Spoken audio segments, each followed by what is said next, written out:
करोड़ों हिंदुओं की आस्था का केंद्र और धरती पर बैकुंठ धाम कहे जाने वाले भगवान बद्री विशाल के अभिषेक के लिए नरेंद्रनगर के राजमहल में टिहरी की सांसद महारानी राज्य लक्ष्मी शाह की अगुवाई में नगर की सुहागिन महिलाओं द्वारा पीला वस्त्र धारण कर मूसल और सिलबट्टे से पीसकर तिलों को तेल पिरोया गया।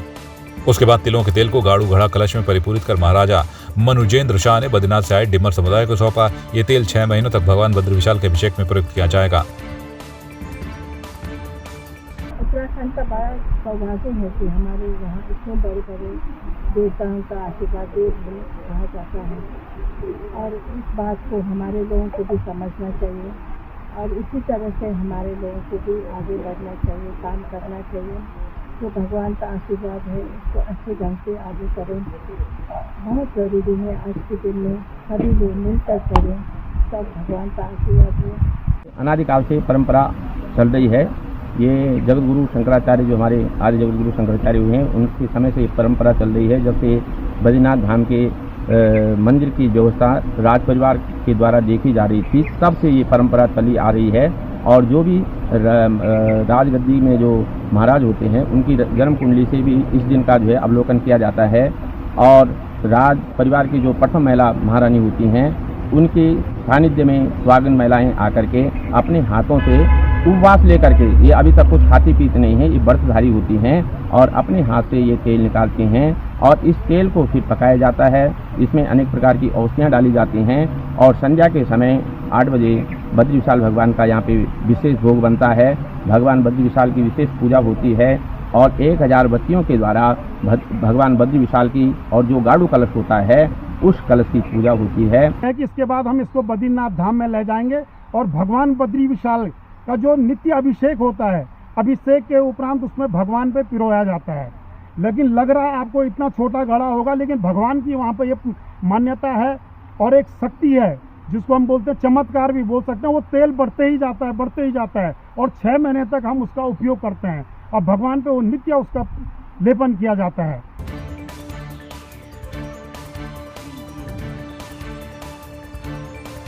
मुख्यमंत्री पुष्कर सिंह धामी ने मसूरी के एक होटल में मिलेट्स 2023 के अंतर्गत आयोजित क्षमता और अवसर राष्ट्रीय सम्मेलन का दीप प्रज्वलित कर उद्घाटन किया। इस मौके पर कृषि मंत्री गणेश जोशी और मध्य प्रदेश के कृषि मंत्री कमल पटेल मौजूद रहे।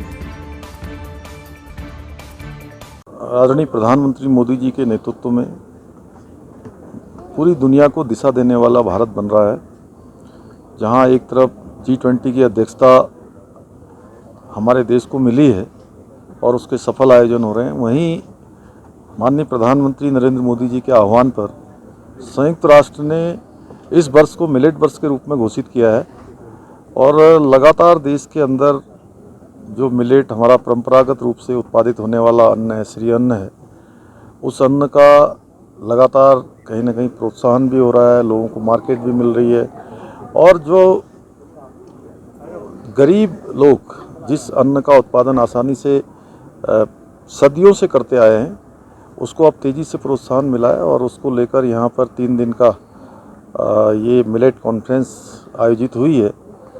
इसमें देश भर से हमारे कृषि क्षेत्र के हमारे मंत्रीगण और प्रतिनिधिगण और वैज्ञानिक सभी आकर मंथन कर रहे हैं और इस मंथन से निश्चित रूप से एक सकारात्मक चर्चा से अमृत निकलेगा और वो अमृत मिलेट वर्ष को साकार रूप, जिस उद्देश्य से मिलेट वर्ष घोषित किया गया है, उसको साकार करेगा। कि जहां 18 मार्च को देश के प्रधानमंत्री नरेंद्र मोदी जी ने दिल्ली के अंदर इंटरनेशनल मिलेट कॉन्फ्रेंस की शुरुआत की थी और वहीं आज यहाँ पर मसूरी में मुझे, जिसमें आज 15 से अधिक प्रदेशों के प्रतिनिधि, मंत्रीगण, डेलीगेट्स और वैज्ञानिक यहाँ पर आए हैं, उसको करने का सौभाग्य मुझे प्राप्त हुआ। ये पहले कॉन्फ्रेंस कहीं और हो रही थी, कोसाम का चेयरमैन होने के नाते मैंने उसका प्रिविलेज लिया और मैंने MD साहब से निवेदन किया कि उसको मसूरी में कीजिएगा और 3 दिन के अंदर जो मंथन यहाँ पर होगा, जो मिलेट्स पर विचारों को आदान प्रदान यहाँ पर होगा, उसको धातु पर लाकर जो मोदी जी का सपना है कि किसानों की आय दुगनी करना, उस दिशा में काम करेंगे। मैं मोदी जी का आभार करना चाहता हूं कि आज इंटरनेशनल मीडिया अगर घोषित हुआ है उसका श्रेय मोदी जी को जाता है।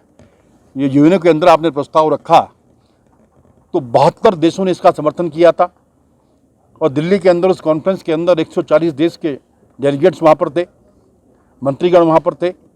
कृषि इस देश की रीढ़ है, रीढ़ मजबूत होगी तो देश मजबूत होगा और इसलिए प्रधानमंत्री नरेंद्र मोदी जी ने आत्मनिर्भर भारत का जो संकल्प लिया है वो हमारे किसान ही उसको पूरा करेंगे। किसान एमएसपी की बात चलती है, न्यूनतम समर्थन मूल्य, लेकिन प्रधानमंत्री नरेंद्र मोदी जी के नेतृत्व में भारतीय जनता पार्टी की सरकार, राज्य सरकार है, किसान को एमएसपी वाला नहीं एमआरपी वाला हम बना रहे हैं। जैसे मैं किसान हूँ, पहले बाद में मंत्री हूँ, मैं गेहूँ पैदा करता हूँ तो गेहूँ बेचता हूँ एमएसपी पे, लेकिन अगर मैं मैदा और आटा बना के बेचूंगा तो एमआरपी पे बेचूंगा, क्योंकि पानी की भी एमआरपी होती है, हर चीज़ की एमआरपी, किसान की फसल की एमआरपी नहीं। और इसलिए प्रधानमंत्री जी ने 1 लाख करोड़ रुपया कृषि अधोसंरचना विकास फंड दिया, जो नाबार्ड के माध्यम से 2% ब्याज की छूट रहेगी, 40% सब्सिडी जो उद्योगों को, शहर के लोगों को मिलती थी वो किसानों को मिलेगी। 10,000 कृषि उत्पादक समूह बनेंगे और उनके माध्यम से उसमें 300 मिनिमम एक के समूह में किसान रहेगा, मैक्सिमम जितना चाहे रह सकता है। और वो समूह में रहकर प्राकृतिक खेती, गाय भी पालेगा, गोबर से खाद, गोमूत्र से दवाई, ताकि हमारा शुद्ध अनाज हो। क्योंकि कोरोना के बाद पूरी दुनिया को डिमांड है, स्वास्थ्य के प्रति चिंता है, शुद्ध अनाज चाहिए और वो शुद्ध अनाज दुनिया को पूर्ति कर सकता है भारत। ये भारत के लिए अवसर है।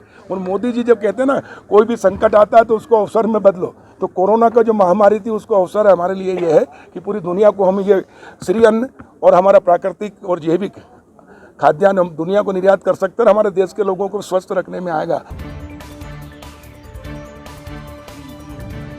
बेरीनाग तहसील के निकटवर्ती गांव उड़ियारी के ग्रामीणों के द्वारा पानी की मांग पर विरोध प्रदर्शन करने पर पुलिस के द्वारा 70 ग्रामीणों के खिलाफ विभिन्न धाराओं में 1 माह पूर्व मुकदमा दर्ज किया गया था, जिससे गुस्साए ग्रामीणों ने पंचायत घर उड़ियारी में एकत्र होकर सरकार के खिलाफ जमकर नारेबाजी और प्रदर्शन किया। ग्रामीणों ने आरोप लगाया कि शांतिपूर्ण ढंग से आंदोलन करने के बाद मुकदमा दर्ज कर जेल भेजने की कार्रवाई की जा रही है। साथ ही ग्रामीणों ने कहा कि यदि मुकदमा दर्ज नहीं होता है और शीघ्र पेयजल की आपूर्ति नहीं होती है तो अधिक उग्र आंदोलन किया जाएगा।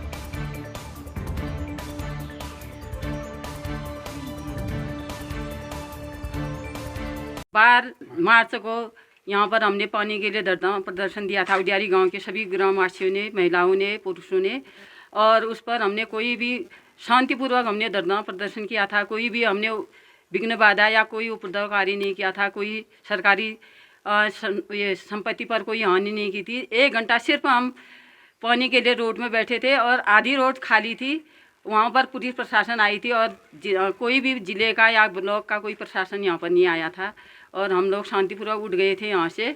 और जल निगम वालों ने थोड़ा हमको आश्वासन दिया था कि हम 1 महीने के अंतर्गत पानी लाएंगे। उसके बाद अभी तक कोई हम पर मुकदमा वापस, फिर बाद में हम पर मुकदमा दर्ज कराया है पूरे ग्रामवासियों पर। हम अपने हक के लिए लड़े थे। तो यही कहना है कि हमारे मुकदमे वापस लिए जाए और जल निगम वालों से निवेदन है, आपने हमसे कहा था 1 महीने में हम लोग पूरे गांव को पानी दे देंगे।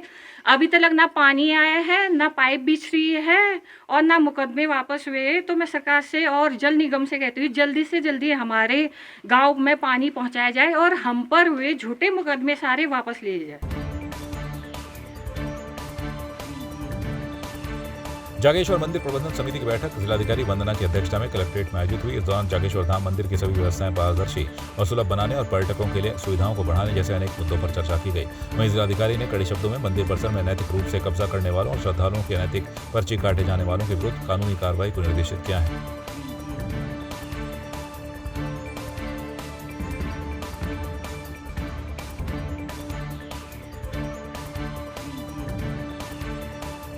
बागेश्वर जनपद के कांडा तहसील मुख्यालय से प्रसिद्ध मां कालिका मंदिर के 500 मीटर आसपास के क्षेत्र में लंबे समय से पोकलेन जैसी मशीनों से हो रहे खड़िया खनन का दुष्प्रभाव अब दिखने लगा है।